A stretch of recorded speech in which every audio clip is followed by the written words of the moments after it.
Hello guys, welcome back to my channel. ഞാൻ ബെങ്കുസുനി. എൻ്റെ പേര് സുനിത ദാസ്. ഇന്നത്തെ വീഡിയോ എന്ന് വെച്ച് കഴിഞ്ഞാൽ ഇന്ന് ഛത് പൂജയാണ്. ഇപ്പോൾ രാവിലെ 6 മണിയായി. എന്തായാലും ഞാനിപ്പോൾ ഒരുങ്ങിക്കൊണ്ടിരിക്കുന്നത് ഛത് പൂജ കാണാൻ വേണ്ടി പോകാനാണ്. 4 മണിക്കായിരുന്നു പോകേണ്ടത്, പക്ഷേ എനിക്ക് കുറച്ച് വയ്യാത്തതുകൊണ്ട് ഞാൻ എന്തായാലും 6 മണിക്കാണ് പോയത്. ഇപ്പോൾ പൂജയ്ക്കെല്ലാം കഴിഞ്ഞ് കാണും, പക്ഷേ ഹോം നടക്കുന്നുണ്ട്. അത് മാത്രമല്ല, നമുക്ക് പ്രസാദം വാങ്ങിക്കാനും പിന്നെ നമ്മുടെ ഇവിടുന്ന് സിന്ദൂരം വാങ്ങിക്കാൻ വേണ്ടിയാണ് ഞാൻ വന്നത്. അപ്പോൾ ദേ ഇവിടെ എല്ലാവർക്കും പ്രസാദം കൊടുക്കുന്നുണ്ട്. പിന്നെ ഈ ഛത് പൂജ എന്ന് വെച്ച് കഴിഞ്ഞാൽ ഈ ഡാലി കണ്ടോ, ഈ ഫ്രൂട്ട്സിൻ്റെ ഡാലിയൊക്കെ എടുത്ത് ഇവർ 4 മണിയാകുമ്പോഴേ ഈ നദിയിലേക്ക് എടുത്ത് ഇങ്ങനെ ഇറങ്ങി നിൽക്കും. ഈ തണുത്ത് വിരത്തി വെള്ളത്തിൽ ഇങ്ങനെ നിന്ന് സൂര്യദേവൻ എത്ര നേരം വരെ ഉദിക്കുന്നു അത്രയും നേരം ഇങ്ങനെ ഇരിക്കുവേ. അതിനുശേഷം എനിക്കിവിടെ എന്തായാലും സിന്ദൂരം കിട്ടിയിട്ടുണ്ട്, വന്ന കാര്യം കിട്ടി. പിന്നെ എന്തിനാണ് ഈ ഛത് പൂജ ചെയ്യുന്നത് വെച്ച് കഴിഞ്ഞാൽ നമ്മുടെ സൂര്യദേവന് ധന്യവാദം പറയാനും, അത് മാത്രമല്ല നമ്മുടെ ചെട്ടിമയ നമ്മുടെ കുഞ്ഞുങ്ങളെ എല്ലാം ആരോഗ്യവാനാക്കാനും ഒന്നും പറ്റാതെ ഇരിക്കാൻ വേണ്ടിയാണ് ചെയ്യുന്നത്. പിന്നെ ഈ പ്രാവശ്യം ഇവർക്ക് കുറച്ച് കഷ്ടം കുറഞ്ഞിട്ടുണ്ട്, കാരണം എല്ലാ വട്ടം മുടിഞ്ഞ തണുപ്പായിരിക്കും, ഒരു 16 ഡിഗ്രിയൊക്കെ ആയിരിക്കും. പക്ഷേ ഈ പ്രാവശ്യം തണുപ്പേ ഇല്ല അങ്ങനെ പറയാമെങ്കിൽ. ഈ സമയത്ത് നമുക്ക് പുതപ്പ്, സ്വെറ്റർ അതൊക്കെ ഇട്ടാലും നമുക്ക് മതിയാകത്തില്ല, അത്രയ്ക്ക് തണുപ്പാണ്. പക്ഷേ ഈ പ്രശ്നം ഒന്നുമില്ല, നമുക്ക് വെറുതെ അങ്ങ് പോകാൻ പറ്റി. എന്തായാലും എന്താണെന്നറിയത്തില്ല, തണുപ്പൊന്നും വരുന്നില്ല ഇപ്പം. അതെ, ഇവിടെ നമ്മുടെ ചട്ടിമയുടെ പൂജയൊക്കെ വന്നിട്ടുണ്ട്. ഞാനിത് ആദ്യമായിട്ടാണ് വരുന്നത്. 2 വട്ടം പൂജയിൽ ഞാൻ ഇല്ലായിരുന്നു ഇവിടെ, ഈ പ്രാവശ്യം ഞാൻ ആദ്യമായിട്ടാണ്. പിന്നെ ഇവിടുത്തെ ഒരു പ്രസാദം തരുന്ന നിയമം എന്ന് വെച്ച് കഴിഞ്ഞാൽ നമ്മുടെ സമരിയുടെ തുമ്പത്തായിരിക്കും തരുന്നത്. അതൊക്കെ കണ്ടോ, എനിക്ക് എന്തായാലും കുറേ കിട്ടിയിട്ടുണ്ട്. ഇത് നമ്മുടെ ഇതിൻ്റെ പേരാണെങ്കിൽ ഠേക്കുവ എന്ന് പറയും. ഇത് കുറച്ച് നല്ല കട്ടിയായിരിക്കും, പക്ഷേ നല്ല ടേസ്റ്റാണ്. എല്ലാം മിക്സൊക്കെ ചെയ്ത് ഇങ്ങനെ ഉണ്ടാക്കുന്നതാണ്. എന്തായാലും പോട്ടെ. പിന്നെ ഞാൻ ഉച്ചക്കത്തെ കാര്യം എന്താണെന്ന് തുടങ്ങി. ഇവിടെ എന്തായാലും മഷ്റൂം വാങ്ങിച്ചിട്ടുണ്ട്. നമ്മുടെ മഷ്റൂം ഉണ്ടാക്കുന്ന വേണ്ടി ആദ്യമേ തന്നെ കുറച്ച് സ്റ്റീം ചെയ്തെടുത്തിട്ടുണ്ട്, ഉപ്പും മഞ്ഞൾപ്പൊടിയൊക്കെ ഇട്ടിട്ട്. അതെന്തായാലും സ്റ്റീം ആക്കിക്കൊണ്ടിരിക്കട്ടെ. പിന്നെ ഞാനിവിടെ മസാല ഉണ്ടാക്കാൻ വേണ്ടി ടൊമാറ്റോ, നമ്മുടെ ഗാർലിക്, പിന്നെ ജിഞ്ചർ, പിന്നെ കുറച്ച് 2 മുളക് എടുത്തതേ ഉള്ളൂ, അതും നമ്മുടെ ഗ്രൈൻഡ് ചെയ്തെടുത്തു. പിന്നെ ഇവിടെ എന്തായാലും സ്റ്റീം ആയിട്ടുണ്ട്. നെക്സ്റ്റ് നമ്മളുടെ പരിപാടി എന്ന് വെച്ച് കഴിഞ്ഞാൽ നമ്മളിവിടെ കടുകെണ്ണ മസ്റ്റർഡ് ഓയിലാണ് യൂസ് ചെയ്യുന്നത്. പിന്നെ നമ്മളാണെങ്കിൽ കിഴങ്ങില്ലാതെ കറി ഉണ്ടാക്കാം, പക്ഷേ എനിക്കാണെങ്കിൽ സ്പെഷ്യലി കിഴങ്ങുണ്ടായിട്ടാണ് ഇഷ്ടം. കിഴങ്ങ് ഇഷ്ടമല്ലെങ്കിൽ അത് നമുക്ക് സ്കിപ്പ് ചെയ്യാൻ തരും. പിന്നെ ആ ഒരു എണ്ണയ്ക്കകത്ത് തന്നെ നമ്മുടെ ഉണങ്ങിയ മുളക്, പിന്നെ നമ്മുടെ ജീരകം എന്തായാലും ഫോറനിട്ട്, അതിനുശേഷം കുറച്ച് നമ്മുടെ ഉള്ളി അരച്ചത് ഇട്ടിട്ടുണ്ട്. അതൊന്ന് നമ്മളൊന്ന് ജസ്റ്റ് ഒരു ബ്രൗൺ ആക്കിയൊന്ന് ഞാനിങ്ങനെ വരട്ടി എടുക്കുന്നതേ ഉള്ളൂ.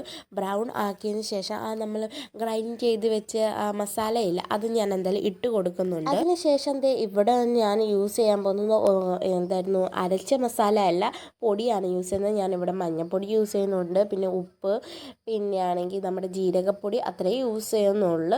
മല്ലിപ്പൊടിയൊക്കെ ഇടാം, പക്ഷേ എനിക്ക് ഇഷ്ടമല്ലാത്തതുകൊണ്ട് ഞാൻ ഇട്ടില്ല. പിന്നെ കുറച്ച് അങ്ങോട്ട് വെള്ളം ഇട്ടതിന് ശേഷം ആ കിഴങ്ങ് ഞങ്ങൾ ഫ്രൈ ചെയ്ത് വെച്ചില്ല, അത് എന്തായാലും വേവിച്ചിട്ടില്ലല്ലോ, ജസ്റ്റ് ഫ്രൈ ചെയ്തതേ ഉള്ളൂ. അതൊന്ന് ഇട്ടിട്ട് നന്നായിട്ട് ഇങ്ങനെ വരട്ടി ആ ഒരു മസാലയുടെ പച്ച ഭാവം പോകുന്ന വരെ നമ്മളങ്ങനെ ഇട്ടതിന് ശേഷം നമ്മുടെ മഷ്റൂം നമ്മൾ മാറ്റി വെച്ചില്ല, ആ സംഭവം ഇട്ടിട്ട് നന്നായിട്ടൊന്ന് ജസ്റ്റ് മസാല എല്ലാം പിടിപ്പിച്ചതിന് ശേഷം ഇതുപോലെ വെള്ളം ഒഴിച്ച് കൊടുക്കണം, എത്ര പേര് ഉണ്ടെന്ന് വെച്ചാൽ അങ്ങനെ.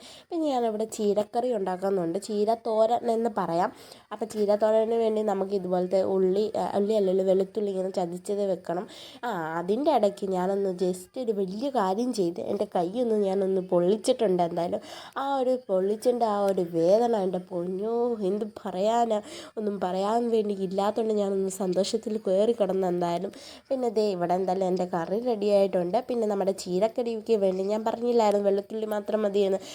ഇവിടെ കുറച്ച് നമ്മുടെ മറ്റേ ഓയിൽ, ഇതിൻ്റെ പേരിപ്പോഴും ഞാൻ മറക്കും. എന്തായാലും അതിനുശേഷം നമ്മൾ കുറച്ച് ഉണക്കമുളക്, പിന്നെ നമ്മൾ ചതച്ച് വെച്ച ആ വെളുത്തുള്ളി അതൊക്കെ ഇട്ടിട്ട് അതിനുശേഷം ആ ചീരകളെല്ലാം ഇട്ട് കൊടുക്കുക. അതിൻ്റെ ഉപ്പിട്ടിട്ട് കുറച്ച് നേരം ഇങ്ങനെ കുത്തി ഇളക്കി കൊടുക്കണം, അല്ലെങ്കിലുണ്ടല്ലോ ഇങ്ങനെ വരും. പിന്നെ ആ ഇളക്കി കണ്ടില്ല, അതിനകത്തുനിന്ന് എല്ലാം വെള്ളം അങ്ങ് വിട്ടു. ഇതുകൊണ്ട് ഇത്ര മാത്രം ചീര ഇല ഇട്ടത് കുറച്ച് കഴിഞ്ഞപ്പോൾ ഇച്ചിരിയായി. പിന്നെ ആ എല്ലാം വെള്ളം ഒന്ന് പരട്ടി ഉണങ്ങി കഴിയുമ്പോൾ നമ്മുടെ ചീരത്തോരൻ എന്തായാലും റെഡി ആയിട്ടുണ്ട്. പിന്നെ ഇനിയിപ്പോൾ നമ്മുടെ ചോറുണ്ണല്ലേ. അയ്യോ, എനിക്ക് വിശക്കുന്നു. രാവിലെ എണീറ്റാൽ ഞാൻ എന്തായാലും സടപടാന്ന് നമുക്കൊന്ന് ഇത് ചെയ്യാം. ഞാനിവിടെ നല്ല നാരങ്ങയാണ് എടുത്തേക്കുന്നത്, ഇതിന് ഭയങ്കര മണം എൻ്റെ പൊന്നോ. വായിൽ കിട്ടപ്പം എന്നാ സുഖം, എവിടെ കിട്ടും ഈ സുഖം, എങ്ങും കിട്ടത്തില്ല, ഇവിടെ മാത്രമേ കിട്ടൂ. എന്തായാലും പോട്ടെ. അതിന് ശേഷമേ ഞാൻ കുറച്ച് കാര്യം പറയാവേ, എനിക്ക് ഓർമ്മ വരുന്നുണ്ട്.